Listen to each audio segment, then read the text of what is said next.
ಭಗವಾನ್ ಕಿ ರಾಜೀನಾಮೆ ಕೊಡಲಿಲ್ಲ ಅಥವಾ ಅವ ಏನು ಕ್ಷಮೆ ಕೇಳಲಿಲ್ಲ ಅಂದ್ರೆ ಅವನ ವಿರುದ್ಧ ಈಗ ನಾವು ಮುಂದಿನ ದಿನಮಾನಗಳಲ್ಲಿ ಬಿಜಾಪುರ ಬಂದ ಕರೆಯನ್ನು ಕೊಡಲಿಕ್ಕೆ ನಾವು ವ್ಯವಸ್ಥೆಯನ್ನು ಮಾಡ್ತಾ ಇದ್ದೇವೆ. ಅದಕ್ಕೆ ಕೂಡಲೇ ಅಮಿತ್ ಶಾ ರಾಜೀನಾಮೆ ಕೊಡಬೇಕು, ಇಲ್ಲ ಮೊದಲೇ ಇನ್ನೂ ನಾವು ಇದು ಉಗ್ರವಾದ ಹೋರಾಟ ಮಾಡ್ತೇವೆ.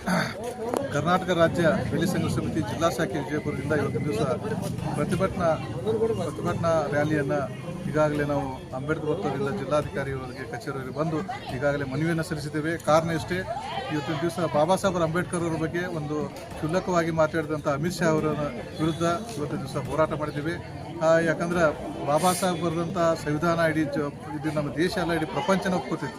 ಆ ಪ್ರಪಂಚ ಹೊತ್ಕೊಂಡ ಒಂದು ಸನ್ನಿವೇಶದಲ್ಲಿ ಬ್ರಾಹ್ಮಣ ಶಾಹಿ ಅದಾನಲ್ಲ, ಬಾಬಾ ಸಾಹೇಬ್ ಎಲ್ಲರೂ ಹೇಳ್ತಾರೆ ಬಾಬಾ ಸಾಹೇಬ್ ಅನ್ನೋಕ್ಕಿಂತ ದೇವ್ರು ಅನ್ನೋದ್ರೆ ಇನ್ನೂ ಗಟ್ಟು ಉದ್ಧಾರ ಆಗ್ತೈತೆ ಅನ್ನೋ ಒಂದು ವಿಚಾರ ಇವತ್ತು ದಿವಸ ಅಧಿವೇಶನದಲ್ಲಿ ಹೇಳಿದ್ದಾನೆ. ಅದಕ್ಕೆ ಈ ಒಂದು ಕ್ಷುಲ್ಲಕ ಕಾರಣ ಇಟ್ಕೊಂಡು ಇವತ್ತು ಅವನ ವಿರುದ್ಧ ನಾವು ಖಂಡಿಸ್ತಾ ಇದ್ದೇವೆ. ಕಾರಣ ಅಷ್ಟೇ, ಇವತ್ತಿನ ದಿವಸ ಅಮಿತ್ ಶಾ ಅವರು ಹಿಂದೆ ಒಬ್ಬ ರೌಡಿ ಶೀಟ್ರಮ ಕೆಟ್ಟ ಗುಂಡ ಅವನು, ಆ ಒಂದು ಗುಂಡ ಒಂದು ಕಾಯ್ದೆಯಲ್ಲಿ ಬಾಬಾ ಸಾಹೇಬ್ ಬರೆದಂಥ ಸಂವಿಧಾನ ಅಡಿಯಲ್ಲಿ ಇವತ್ತು ದಿವಸ ಅವರು ವಾಪಸ್ ಬಂದಿದ್ದಾರೆ. ಅದಕ್ಕೆ ಇವತ್ತಿನ ದಿವಸ MLA ಮಿನಿಸ್ಟರ್ ಆಗಬೇಕಾದ್ರೆ ಬಾಬಾ ಸಾಹೇಬ್ ಸಂವಿಧಾನ ಇವತ್ತು ಮೋದಿ ಸಹಿತ ಅದನ್ನು ಒಟ್ಟು ಅಂಗಲಾಚಿ ನಮಸ್ಕಾರ ಮಾಡ್ತಾನೆ ಮತ್ತು ಅವ್ರ ಒಳಗೆ ಅಧಿಕಾರಶಾಹಿ ಮಾಡ್ತಾ ಇದ್ದಾರೆ. ಹೀಗಾಗಿ ಈ ಬಾಬಾ ಸಾಹೇಬ್ರ ಏನೇನು ವಿಚಾರ ಐತಲ್ಲ, ಏನೋ ಓಪನ್ ಆಗಿ ಅವರು ಎಲ್ಲರ ಮುಂದೆ ಕ್ಷಮೆ ಕೇಳಬೇಕು, ಆಮೇಲೆ ತಮ್ಮ ರಾಜೀನಾಮೆ ಕೊಡಬೇಕು. ಅಕಸ್ಮಾತ್ ಕೊಡ್ಲಿಕ್ಕಂದ್ರೆ ಇನ್ನೂ ಉಗ್ರವಾದಂಥ ಹೋರಾಟ ಮಾಡಲಾಗ್ತದೆ. ಸರ್, ಇದು ಅಮಿತ್ ಶಾ ಏನೋ ಆ ಥರ ಹೇಳಿಕೆ ಕೊಟ್ಟಿದ್ದಕ್ಕೆ ಪ್ರಧಾನಮಂತ್ರಿ ಸಮರ್ಥನೆ ಮಾಡ್ಕೋತಾರೆ, ಅದ್ರ ಬಗ್ಗೆ ಏನಾದ್ರಿ? ಅಲ್ಲ, ಅವರು ಮತ್ತು ಅವನು BJP ಇರೋದನ್ನ ಸಂವಿಧಾನವನ್ನು ಬದಲಾವಣೆ ಮಾಡೋದನ್ನು ವಿಚಾರಿಸಿದ್ರು. ಅವನು ಅವ್ರ ಬಗ್ಗೆ ಸಮರ್ಥನೆ ಮಾಡೋದು, ಅವನು ನಿಜವಾಗ್ಲೂ ಅವನು ಪ್ರಧಾನಮಂತ್ರಿ ಹುದ್ದೆ ಮುಂದುವರಿಲಿಕ್ಕೆ ಸಹಿತ ನೈತಿಕತೆ ಹಕ್ಕಿಲ್ಲ ಅವನು. ಯಾಕಂದ್ರೆ ತಮ್ಮ BJP ಸರ್ಕಾರವನ್ನು ತಾವೇ ಉಳಿಸ್ಕೊಳ್ಳಿಕ್ಕೆ ಇದನ್ನು ಮಾಡಿದ್ರು. ಸಿದ್ದೂರಾಯನವರು DSS ಜಿಲ್ಲಾ ಸಂಚಾಲಕರು ವಿಜಯಪುರ. ಇವತ್ತು ಡಾಕ್ಟರ್ ಬಾಬಾ ಸಾಹೇಬ್ ಅಂಬೇಡ್ಕರ್ ಅವರ ಬಗ್ಗೆ ಹಗುರವಾಗಿ ಮಾತನಾಡಿರ್ತಕ್ಕಂಥ ಕೇಂದ್ರದ ಗೃಹ ಸಚಿವರಾಗಿರ್ತಕ್ಕಂಥ ಅಮಿತ್ ಶಾ ರವರು ಬಾಬಾ ಸಾಹೇಬ್ ಅಂಬೇಡ್ಕರ್ ಅಂತಕ್ಕಂಥದ್ದು ಒಂದು ಪ್ಯಾಷನ್ಗಾಗಿ ಮಾತಾಡ್ತಾ ಇದ್ದಾರೆ ಅಂತಕ್ಕಂಥ ಮಾತನ್ನು ಹೇಳುವುದರ ಮೂಲಕ ಬಾಬಾ ಸಾಹೇಬರಿಗೆ ಮತ್ತು ಬಾಬಾ ಸಾಹೇಬರ ಕೋಟ್ಯಾಂತರ ಈ ದೇಶದ ಅಭಿಮಾನಿಗಳಿಗೆ ನೋವನ್ನು ತರ್ತಕ್ಕಂಥ ಮಾತನ್ನು ಇವತ್ತು ಸಂಸತ್ನಲ್ಲಿ ಭವನದಲ್ಲಿ ಹೇಳಿರ್ತಕ್ಕಂಥ ಮಾತು ಅತ್ಯಂತ ಖಂಡನೀಯ. ಇಡೀ ಮಾನವ ಕುಲ ತಲೆ ತಗ್ಗಿಸ್ತಕ್ಕಂಥ ವಿಷಯ, ಇದೊಂದು ದೇಶದ್ರೋಹಿ ವಿಷಯ, ದೇಶದ್ರೋಹಿ ಕೆಲಸ ಇದು ಮಾಡಿದ್ದಾರೆ ಅಂತಕ್ಕಂಥ ಮಾತನ್ನು ನಾನು ಈ ವೇದಿಕೆ ಮೂಲಕ ನಾನು ಹೇಳಲಿಕ್ಕೆ ಬಯಸ್ತಾ ಇದ್ದೇನೆ.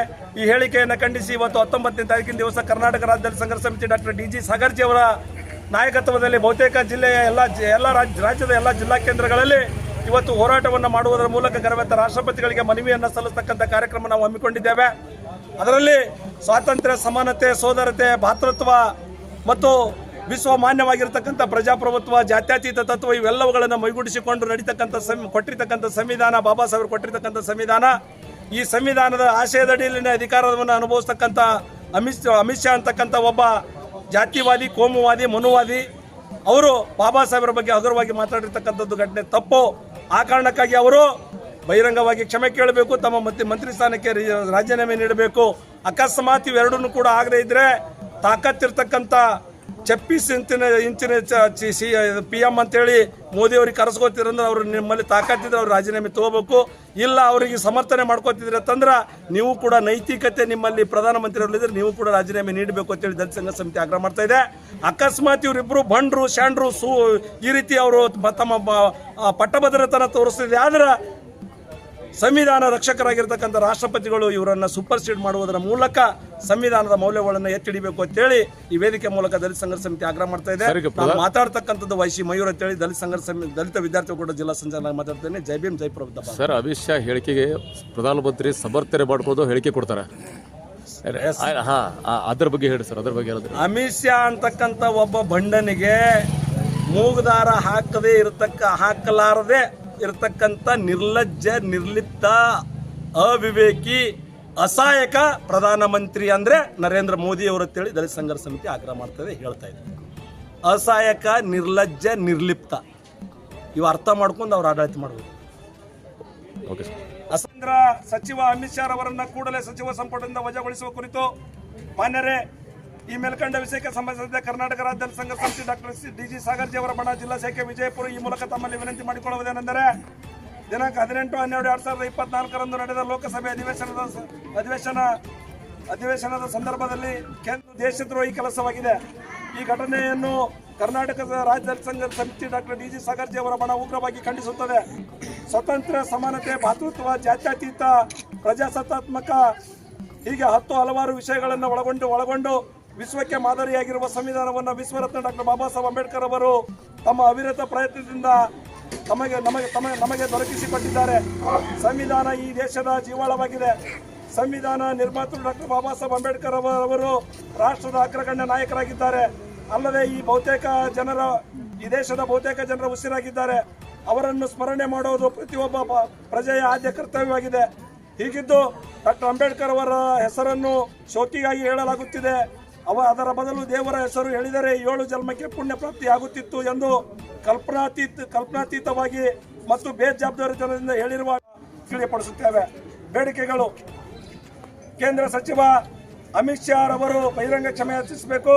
2ನೇದು ಮಂತ್ರಿ ಸ್ಥಾನಕ್ಕೆ ರಾಜೀನಾಮೆ ನೀಡಬೇಕು.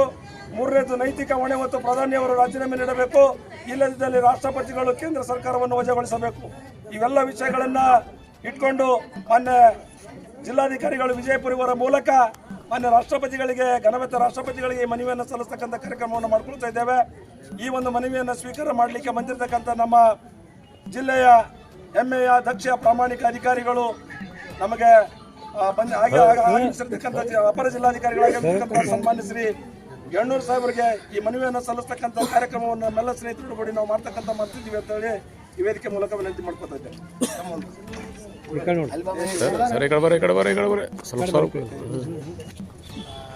ವಿಜಯಪುರ ಘಟಕದಿಂದ ಹಾಗೂ ಮಾಂತೇಶ್ ಸಾಸ್ವಾಳ್ರವರು ಹಾಗೂ ವೈಶ್ಯ ಮಯೂರವರ ನೇತೃತ್ವದಲ್ಲಿ ತಾವು ಇವತ್ತು ಪ್ರತಿಭಟನೆ ಮೂಲಕ ಕೇಂದ್ರ ಸಚಿವ ಶ್ರೀ ಅಮಿತ್ ಶಾ ಅವರ ಸಚಿವ ಸಂಪುಟ ವಜಾಗೊಳಿಸಬೇಕೆಂದು ಕುರಿತು ಮನವಿ ಪತ್ರವನ್ನು ಕೊಟ್ಟಿದ್ದಾರೆ.